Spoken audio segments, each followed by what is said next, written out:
uNkulunkulu akakulonde kubusise. Channel inyu Fleki igama uPastor Ningi. Siyabonga ukuthi landele channel yenza ukubalile yenza kufanele. Subscribe like le video kakhulu ibele ngole channel. Ngolungu le channel ukhulubele ngo9 njalo ngenyanga okwenza ukuthi kube nomehluko kwi imali esiyitholayo njengomnikelo.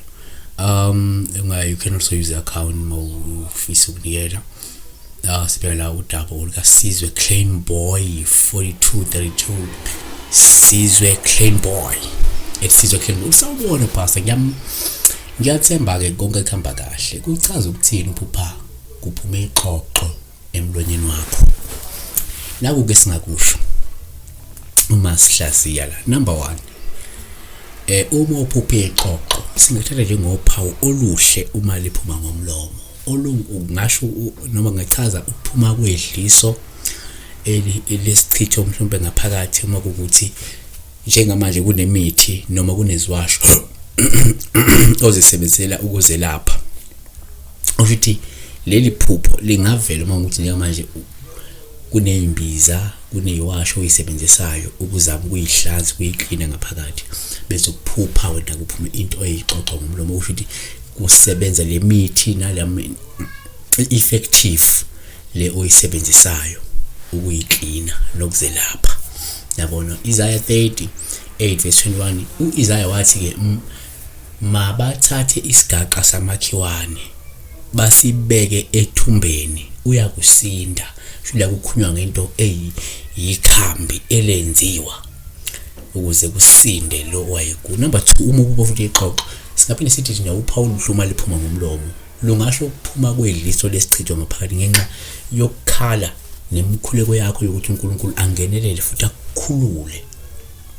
Ungenza nje manje you embarking on a journey yokukhuleka yokusikhulekela ukuthi uNkulunkulu angenelele kunoma biyiphi inkinga ubhekana bese livela ke lephupho leli lusho ukuthi effective lento yomkhuleko lalokhala kokubhethe uNkulunkulu ukuthi angenelele empilweni.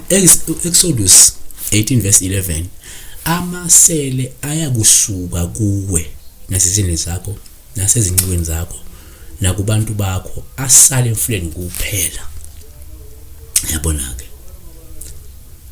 3, uma uphupha ixoxo singabe sithi neuphawu hluma liphuma ngomlomo lungabe lichaze ukuphuma kwedliso futhi ngaphakathi ngenxa yokungenela ke kwezidalo zakho. Kungenzeka umuntu njengamanje ophahlayo oloke phahla enxusa eyidalweni depends ukuthi ukholelwa kuphi yanxusa ezidalo zakho imali maybe idalo seze responda ke sewuyabona ke sekuyaphuma ke into ngaphakathi. Yabona. Number 4, umuntu futhi ixoxo uphawu hluma liphuma ngomlomo ungabe lichaze ukuchela ukusuka nokuphuma kwabantu ababi abalohlubo futhi abangcolile nabagcwele inkohlisa empilweni yakho. Samuel 16:13 ngabona kuphuma emlonyeni kaDrago nasemlonyeni weSilo nasemlonyeni womprofeti wamango omoya abathatha abangcolileyo befana nezingqaqa amaqoqo ke lawo. Mawufundile isingisi lithi lo moya ofana namaqoqo frogs.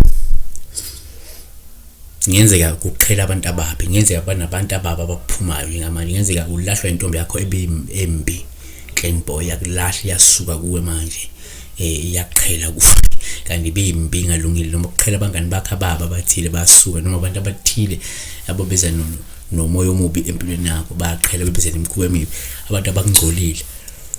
Alifaya ukuthi futhi ubuphupha ke la ixoxo ungaba nje uphawu lubi ke ngqo kwesinye isikhathi uma liphuma ngomlomo osuke ngekuchaza isidingo sokuthi kumele usukume uthole usizo lokwelashwa ukuze ukukhipha idliso elikuwe ngaphakathi owagahlwa ngalo wabathakathi.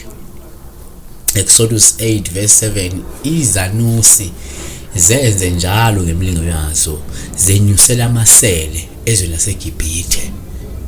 Siyabonga kakhulu ke besibheka la udaba lwexoxo uma liphuma ngaphakathi ukuthi komunye kungakhomba nje ukwelapheka ongaba ke ukuvela ngenxa yembiza ngenxa kaNkulunkulu ngenxa yezidalo zakhe ngabuqhela kwabantu abalungulu abaphuma empilweni yakho noma ke kusho ukuthi ayithatha isinyathelo lapha sokuzelapha ngoba kunento eyixoxo ewumoya omubi wexoxo ngaphakathi ozodala noma wayisa oyidliso into eyidlise ngaphakathi yabona engcolile ngaphakathi bese idala ke lokubi kuba isasichitho kanje nifuna kuyelaphe yabona siyabonga be blessed.